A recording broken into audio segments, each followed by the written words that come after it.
Dear students, good morning all of you. छात्रों, ज्ञान गोदावरी के प्रांगण में एक बार फिर आप लोगों का स्वागत है। छात्रों, मैं अक्सर आपसे एक बात कहता हूं कि अगर एक मंजिल बनाई है तो उस मंजिल पर कदम भी आगे बढ़ाइए और याद रखिए, जो केवल सपने देखते हैं उनके सपने केवल पूरे नहीं होते हैं। सपने देखना बड़ी बात तो है, बड़ी बात है समय सपने पूरा करना। और यह तभी संभव है जब आप मंजिल की तरफ आगे बढ़ेंगे। और नहीं जानते हैं आप, जो केवल ख्वाब देखते हैं, अंत में उनको यही कहना बचता है कि मंजिल तो सामने थी, गरखे गिला तो खुद से, अरे बढ़ नहीं पाए कदम, बस दूर से देखा किए। ऐसा नहीं होना चाहिए, ऐसा किसी कीमत पर नहीं होना चाहिए। छात्रों, हम लोग व्याकरण में, हिंदी व्याकरण में वर्णमाला बोध पढ़ रहे हैं। वर्णमाला बोध, इसमें व्यंजन वर्ण पढ़ रहे हैं।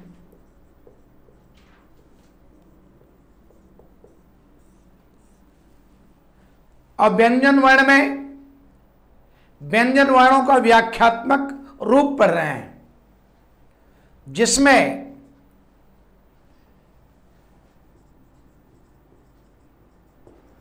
वर्णों का व्याख्यात्मक रूप,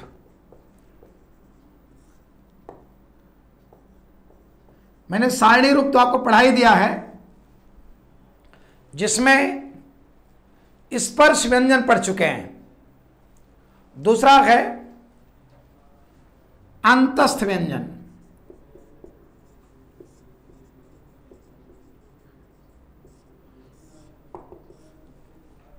अंतस्थ क्या होता है? अंतःस्थ माने भीतर रखना, अर्थात जिन वर्णों के उच्चारण में श्वास अंदर की तरफ खींची जाए, जिन व्यंजन वर्णों के उच्चारण में श्वास अंदर की तरफ खींची जाए, उसे अंतस्थ व्यंजन कहते हैं। अंतस्थ जिन व्यंजन वर्णों के उच्चारण में श्वास अंदर की तरफ खींची जाए,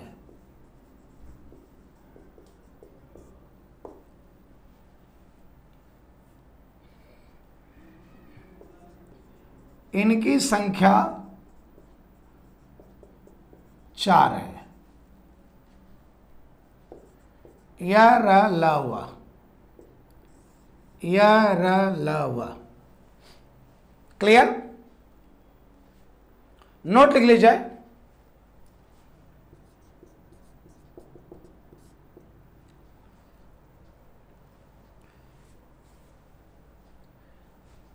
यह और वह को अर्ध स्वर भी कहते हैं। यह और वह को अर्ध स्वर भी कहते हैं। अब आप देखो बच्चों, सवाल एग्जाम में कैसे बनते हैं। ध्यान दो, एग्जाम में सवाल कैसे बनेगा। मैं बार बार आप सवाल करता हूं,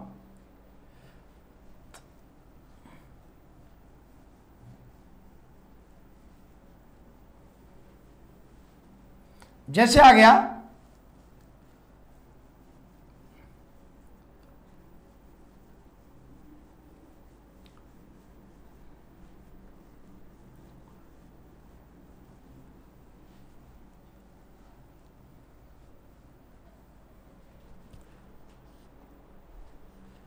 निम्न में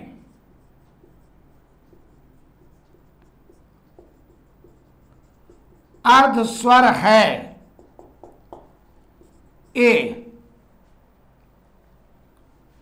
अह, बी री, सी य और डी री। निम्न में अर्ध स्वर है, याद रखिए बच्चों, इसका सीधा फंडा है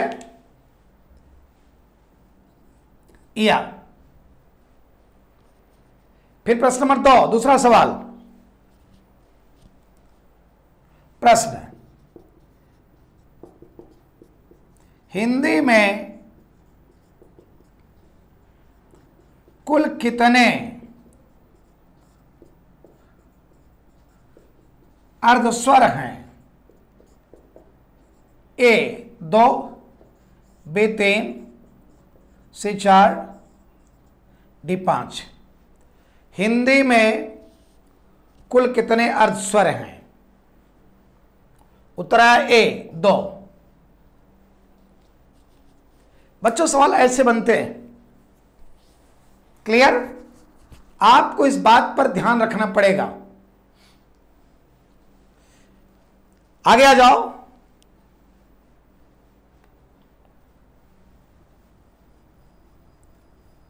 ऊष्म व्यंजन,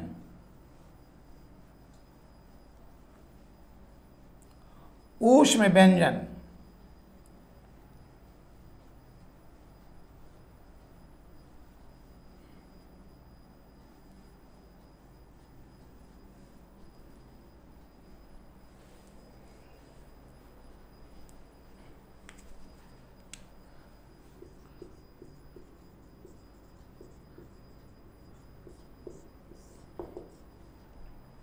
ऊष्म माने क्या होता है? ऊष्म माने गर्मी, ऊष्म माने गर्मी, अर्थात जिन व्यंजन वर्णों के उच्चारण से शरीर में गर्मी पैदा हो जाए, ऊष्मा पैदा हो जाए। क्लियर? जिन व्यंजन वर्णों के उच्चारण से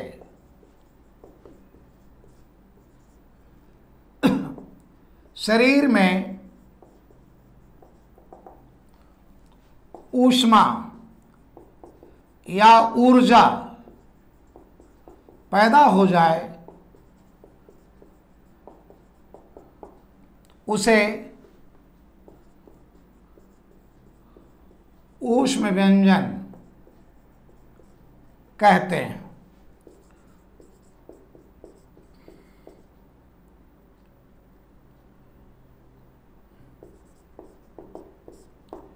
इनकी संख्या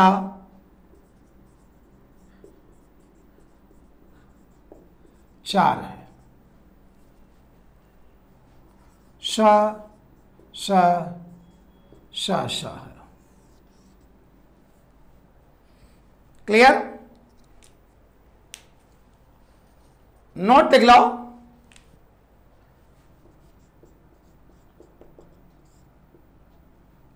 श श श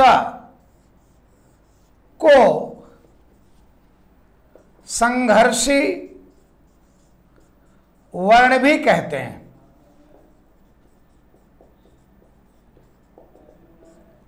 श श श को संघर्षी वर्ण भी कहते हैं,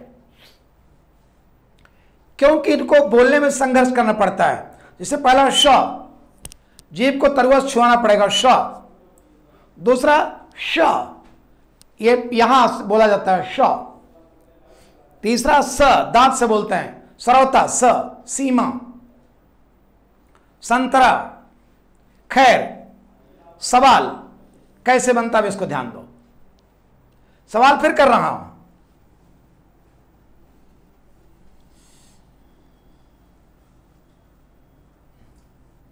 ध्यान दो बच्चों।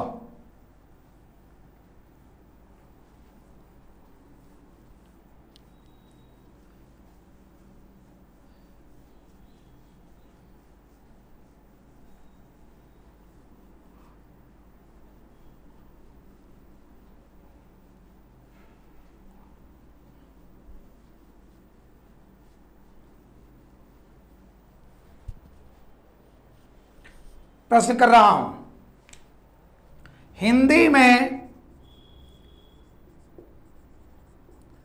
कुल कितने संघर्षी वर्ण हैं? हिंदी में कुल कितने संघर्षी वर्ण हैं? ए 2, बी 3, सी 4, डी 6। हिंदी में कुल कितने संघर्षी वर्ण हैं? 3। अगला सवाल, प्रश्न नंबर 2।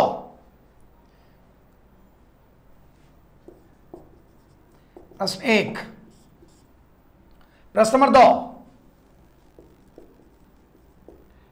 निम्न में कौन सा वर्ण संघर्षी वर्ण है?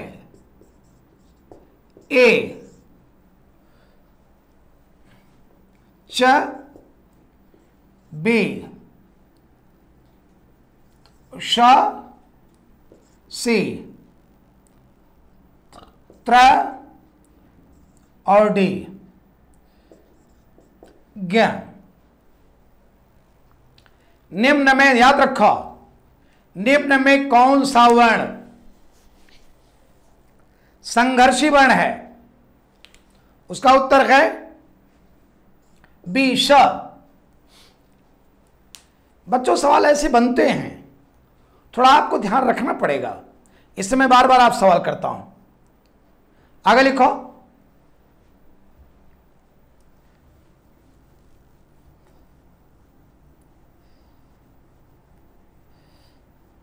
अब लिखो संयुक्त व्यंजन।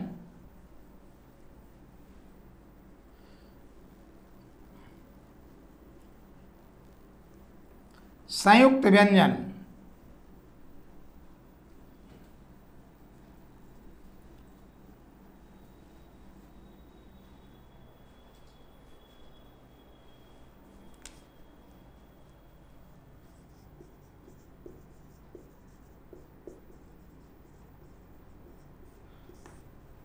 संयुक्त माने जोड़ना,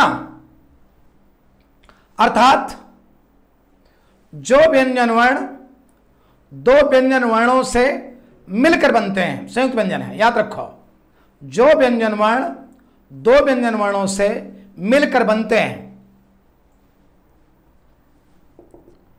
जो व्यंजन वर्ण दो व्यंजन वर्णों से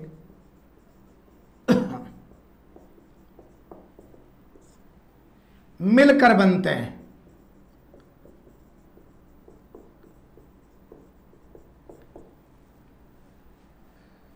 इनकी संख्या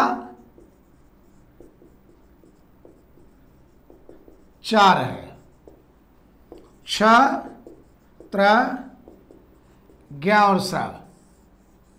याद रखो बच्चों, इनकी संख्या 4 है। छत्र ज्ञ स्र।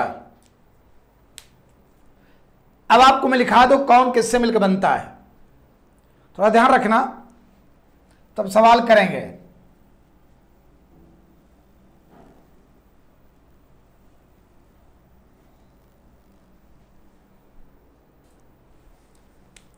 श, त्र, ज्ञ और स्र। छ बनता है आधा क और श से, जिसको आप ऐसे लिख सकते हो। त्र बनता है आधा तर से, जिसको आप ऐसे भी लिख सकते हो। ज्ञ बनता है आधा जइया से, जिसको आप ऐसे लिख सकते हो। और स्र बनता है आधा शर से, जिसको आप ऐसे लिख सकते हो। लिख लीजिए बच्चों, लिख लो। छत्रंज्ञ स्र कौन किससे मिलकर बनता है, थोड़ा ध्यान रखना, मैं सवाल करने चल रहा हूं, थोड़ा गंभीर।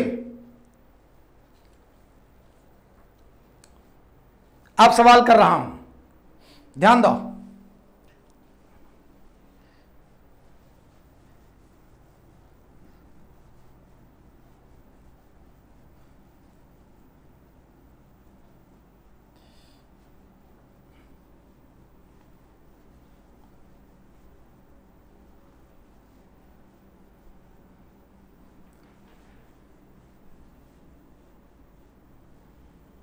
पहला प्रश्न,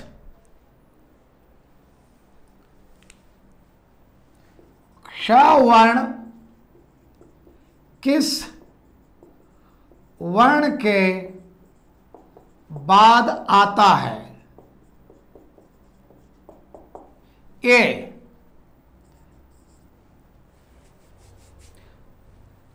ह के बाद, बी त्र के बाद, सी क के बाद,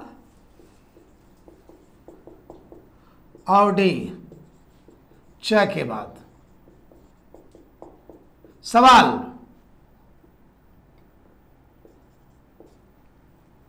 श वर्ण किस वर्ण के बाद आता है?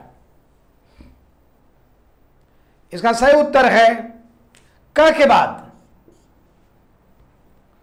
आपको यह देखना है कौन किससे मिलकर बन रहा है। तो यह बना है आधा का शश है तो क के बाद, त्र बना है आधा त रस है तो त के बाद, ज्ञ बना आधा जइया से तो ज के बाद, और श्रवण आधा श तो श के बाद। आप इस बात दिमाग में रखे रहना, नहीं सवाल नहीं कर पाओगे। दूसरा सवाल, प्रश्न नंबर 2,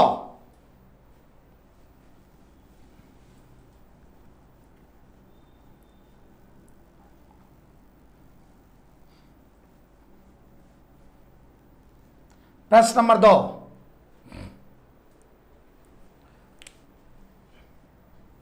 प्रश्न 2, ज्ञ व्यंजन वर्ण किन दो व्यंजन वर्ण से मिलकर बना है? ए गय से, बी जय से, सी जय से, डी जय से। याद रखो बच्चों, थोड़ा गंभीर रखना। मैंने सवाल किया ज्ञ व्यंजन वर्ण किन दो व्यंजनों से मिलकर बना है, तो जो हलंत लगेगा वो पहले वाले वर्ण पर लगेगा। जय से बना तो है लेकिन हलंत पहले वाले वर्ण पर था, ज पर। सही उत्तर हुआ डी चौथा। इसको अपने दिमाग में रखे रहना, सवाल इससे बनते हैं बहुत। अगला लिखे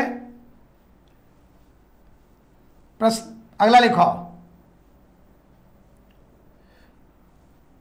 द्विगुण व्यंजन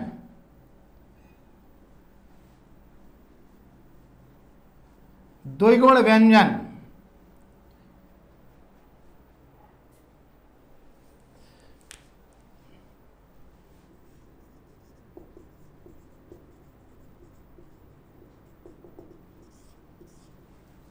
द्विगुण व्यंजन क्या होता है? जिन व्यंजन वर्णों में दो व्यंजन वर्णों का गुण पाया जाता है। याद रखो, जिन व्यंजन वर्णों में दो व्यंजन वर्णों का गुण पाया जाता है,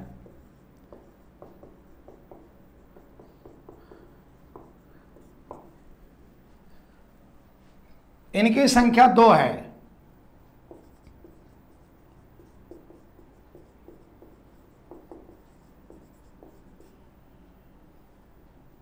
इनकी संख्या 2 है।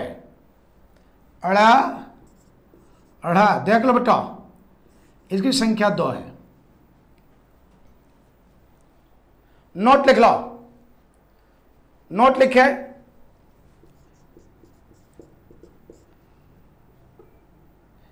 द्विगुण व्यंजन वर्ण को उत्क्षिप्त व्यंजन वर्ण भी कहते हैं।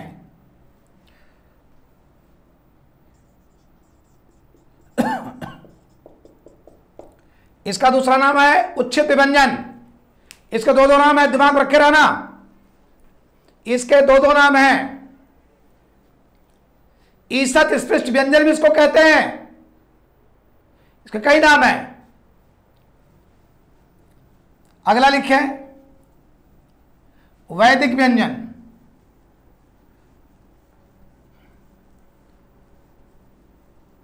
वैदिक व्यंजन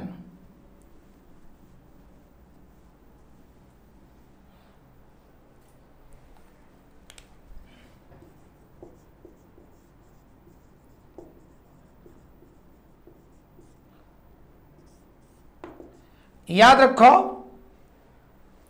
ऐसे व्यंजन वर्ण जो केवल वेदों तक सीमित रह गए हैं, लिख लीजिए, वह व्यंजन वर्ण जो केवल वेदों तक सीमित रह गए हैं,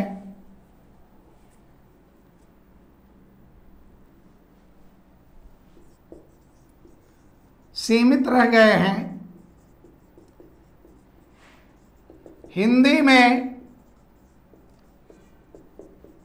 जिनका प्रयोग नहीं होता,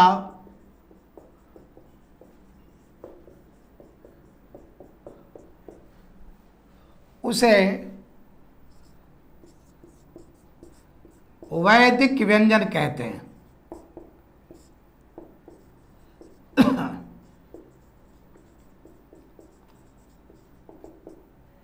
इसकी संख्या 1 है,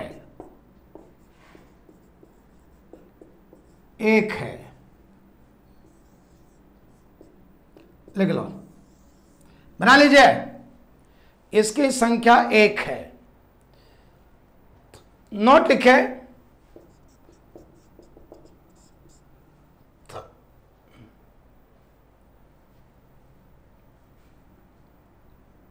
इसे लुंठित र कहते हैं, इसे लुंठित र कहते हैं। मराठी भाषा में आज भी इसका प्रयोग हो रहा है,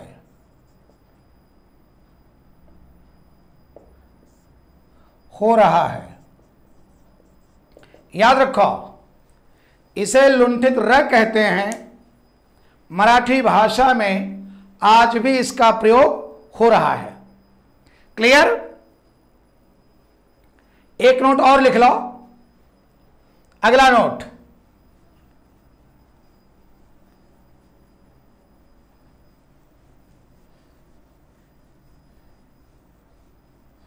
अगला नोट लिखे,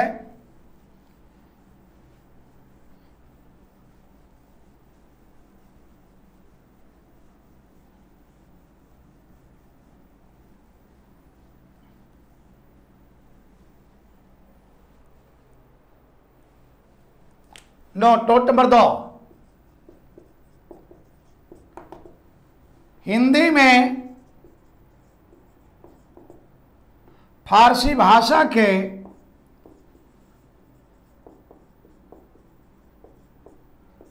पांच वर्ण हैं।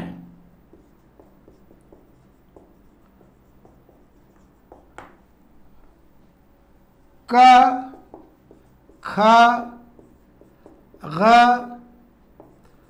ज, फ। हिंदी में फारसी भाषा के 5 वर्ण हैं। नोट नंबर 3, हिंदी में अंग्रेजी भाषा का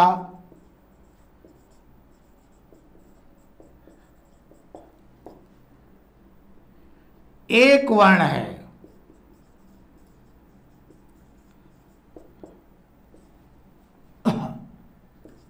ओ।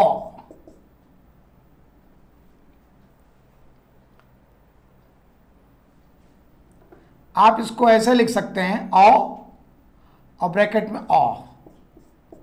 इसका इंडिकेटर यही आ है। क्लियर? तो बच्चों इस तरह से याद रखो, इस तरह से व्यंजन वर्ण को आपको मैंने समझा दिया। व्यंजन वर्ण सवाल कैसे बनेंगे, बस आपको कार्य यह करना है, नियमित अध्ययन करिए, अपनी कमी को पहचानिए, मंजिल आपका चरण छूमेगी, हमें दावे के साथ कहता हूं। अगले सोपान पर एक बार हम फिर मिलेंगे ज्ञान गोदावरी के प्रांगण में, और आप अपनी मंजिल को बनाइए, आगे बढ़ने की कोशिश करो। बच्चों जय हिंद।